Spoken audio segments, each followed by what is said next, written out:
Bernard de la Villardière, bonjour. Bonjour. Bienvenue au Buzz Média Orange Le Figaro.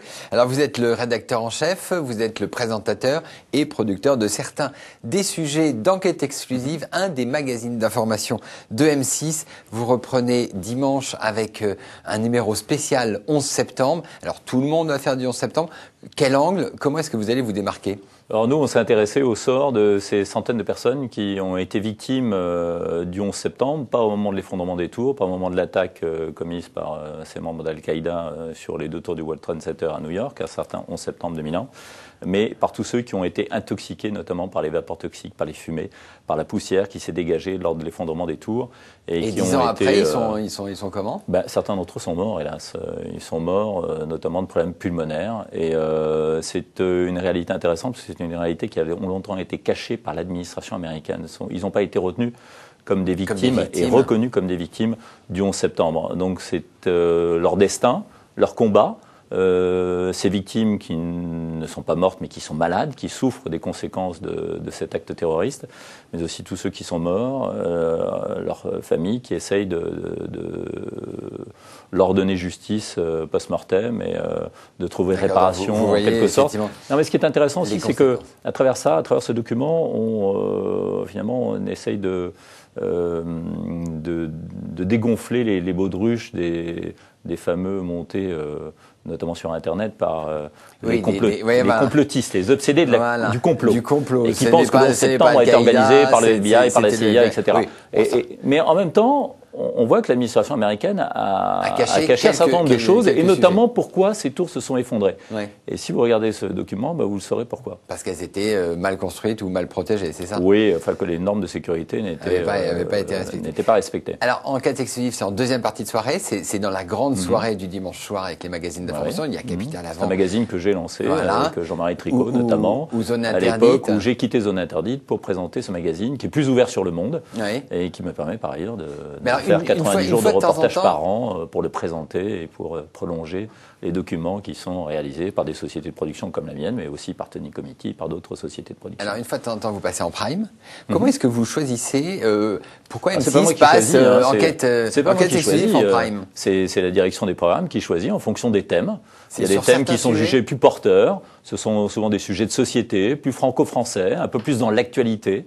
Et qui fait qu'on se dit qu'on va tenter l'aventure du Prime. Vous savez qu'avec le développement de la TNT, évidemment, aujourd'hui, il y a une rude concurrence, il y a une rude bataille à mener, et en tant que présentateur de ce magazine, eh bien, voilà, quand on me demande de m'ôter au front pour faire un Prime, on fait un Prime. Alors, on voit chez M6, les magazines d'information, c'est vraiment un des piliers de la ligne éditoriale. Vos audiences, elles se tiennent comment ?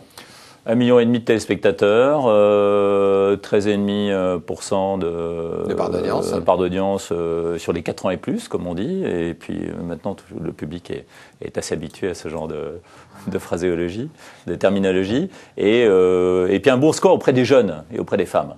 Voilà, je pense que j'ai beaucoup de retours de la part des téléspectateurs, des gens que je rencontre comme ça, et même dans la rue, qui sont très intéressés par le fait qu'on va leur montrer l'envers du décor à l'autre bout du monde.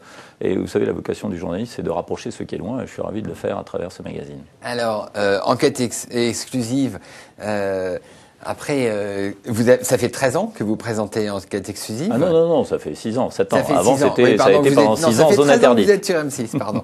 Ça fait 13 ans, oui. Voilà. 13 ans de bonheur. Voilà. Et Guy Lagache était là depuis un certain temps aussi. Il a présenté Capital. Il est parti, on l'a vu chez Direct 8. C'est Thomas Soto qui le remplace. Le job vous aurait intéressé? De quoi, Direct 8 de ou remplacer, Capital? Non, de remplacer Guy Lagache à Capital. Ah non, pas du tout. Non, pas du tout. Enfin, moi, j'adore l'économie d'ailleurs, mais non, j'ai pas été du tout candidat d'ailleurs. Et puis, j'y ai pas songé une seconde. Non, mais moi, j'ai un magazine, mais formidable, enquête exclusive. C'est 90 jours de reportage par an. Là, je reviens de Birmanie. Je suis rentré clandestinement en Birmanie avec une équipe de M6, avec notamment Hervé Bouchot, qui a fait un sujet sur le Triangle d'Or, un reportage remarquable qu'on a diffusé le 18 septembre. Et j'ai passé 4-5 jours merveilleux, même si c'était sur des terrains un peu difficiles et dangereux. Sur tous les terrains. Oui, absolument. Et Thomas Soto, il est plus jeune que moi, il vient de BFM. Je l'ai croisé autrefois d'ailleurs pendant la guerre du Liban en 2006 sur le terrain, et c'est quelqu'un de remarquable. Et vraiment un très bon journaliste, très bon sur le terrain aussi. Peut-être qu'un jour il me succédera en enquête exclusive. On verra. Voilà. Les magazines d'information, on en voit beaucoup maintenant sur les chaînes de la TNT. Sur W9, qui fait partie du groupe M6, on reboutique un petit peu les sujets de Capital, de zone interdite. On les rediffuse en les adaptant à la ligne éditoriale de cette émission. Ça vous gêne ou pas? Pas du tout, parce que vous savez, les réalisateurs, les producteurs, les gens qui présentent des magazines, ils sont heureux quand ces magazines peuvent être par ailleurs regardés. Il se trouve que Enquête exclusive, c'est 1,5 million de téléspectateurs en moyenne, parfois 2 millions, pratiquement 2 millions. On a fait la Corée du Nord, on a atteint les 2 millions. On a des audiences et des surprises très étonnantes dans ce magazine, et c'est un vrai bonheur. Pour répondre à votre question, non, ça ne me choque absolument pas, et au contraire, non, franchement, c'est pour ça je trouve que... On vient de la conférence de presse de France Télévisions, ils mettent aussi l'accent sur les magazines d'information. On a l'impression que c'est un genre qui plaît. Vous avez peur de la concurrence? Non, parce que nous, on a une formule qui est, encore une fois, un présentateur sur le terrain. Alors c'est une formule que certains tentent d'imiter, mais sans, à mon avis, arriver à notre savoir-faire et à notre légitimité, notre crédibilité assurée par les années. Puisque, encore une fois, ça fait 6 ans que ce magazine existe, donc je suis ravi de... Et puis j'ai aussi une autre activité qui est celle de producteur via Ligne de Front. Et je produis notamment des magazines pour et de l'information et des documentaires d'information pour France Télévisions.